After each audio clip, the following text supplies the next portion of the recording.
पश्चिम बंगाल में चुनाव को पूरा हाईजैक करने के लिए, लोकतंत्र को पूरा कब्जा करके, डरा धमका करके पश्चिम बंगाल में जो तबाही मचा रखा है, वहाँ के मुख्यमंत्री ममता बनर्जी और तृणमूल कांग्रेस ने कि मुख्यमंत्री खुद किस तरीके से वहाँ के वोटरों को घर घर तक धमकी दे करके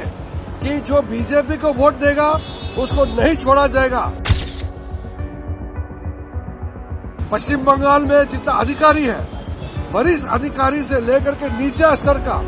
पूरा को तृणमूल का कांग्रेस वर्कर टाइप बना करके जो हाईजैक किया गया है, उसका चिंता व्यक्त करते हुए हमने पूरा हमला विवरण हम लोग ने पिटीशन में लिखा है।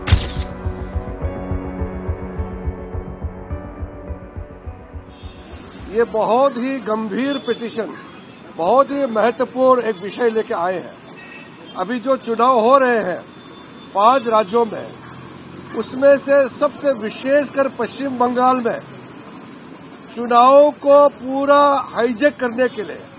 लोकतंत्र को पूरा कब्जा करके, लोगों को अपना मत देने का अधिकार को वंचित रख करके, डरा धमका करके पश्चिम बंगाल में जो तबाही मचा रखा है, वहाँ के मुख्यमंत्री ममता बनर्जी और तृणमूल कांग्रेस ने जो हालात बना के रखा है, उसको लेकर के गंभीर चर्चा इलेक्शन कमीशन ऑफ इंडिया के साथ हम लोगों ने बैठक की। इलेक्शन कमीशन पूरे टीम अधिकारियों के साथ हम लोगों का एक एक पॉइंट को सुना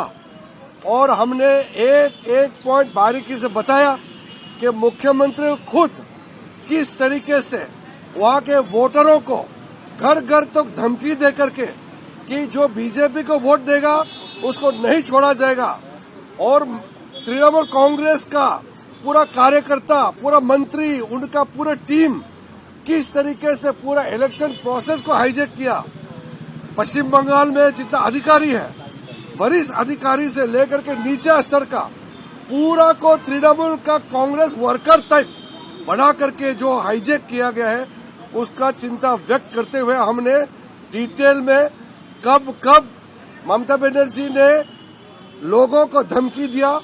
और उनके अधिकारियों को किस तरीके से धमकी कराया गया और लोगों को कैसे करके घर में अंदर जाकर के धराया गया है, धमकाया गया है, पूरा हमला विवरण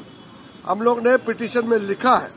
और साथ साथ में इलेक्शन कमीशन को हम लोग ने दरखास्त किया है कि चुनाव फ्री एंड फेयर होना चाहिए। पिछली 3 इलेक्शन में तृणमूल ने जो दादागिरी करके चुनाव जीता है, इस बार ऐसा नहीं होना चाहिए, क्योंकि चुनाव लोगों का मर्जी से मतदान करने का एक अवसर है। ये लोकतंत्र में एक वोटर का अधिकार है, उसको कोई नहीं छीन सकता है। इसका सुनिश्चित इलेक्शन कमीशन को करना चाहिए, क्योंकि चुनाव का डेट घोषणा होने के बाद पूरा प्रोसेस, पूरा सिस्टम इलेक्शन कमीशन के कंट्रोल में आ जाता है। तो इलेक्शन कमीशन ये ध्यान रखना चाहिए कि पश्चिम बंगाल में वहाँ के वर्तमान सरकार, टीएमसी सरकार, और वहाँ के जो लोकल एडमिनिस्ट्रेटिव मशीनरी है, पुलिस तंत्र है, जिसको तृणमूल कांग्रेस ने पूरा कब्जा करके रखा है, उसको नियंत्रण में लाना चाहिए। ये सारा डिटेल हम लोगों ने इलेक्शन कमीशन के सामने में रखा है। अभी चुनाव जो पश्चिम बंगाल में चल रहे हैं,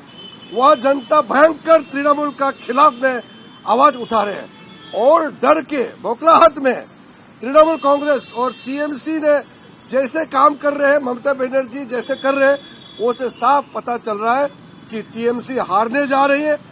इसके लिए वो अब जबरदस्ती हाईजैक करना चाहता है। हम लोग ने दरखास्त किया, इलेक्शन कमीशन ने पॉजिटिव रेस्पॉन्स किया है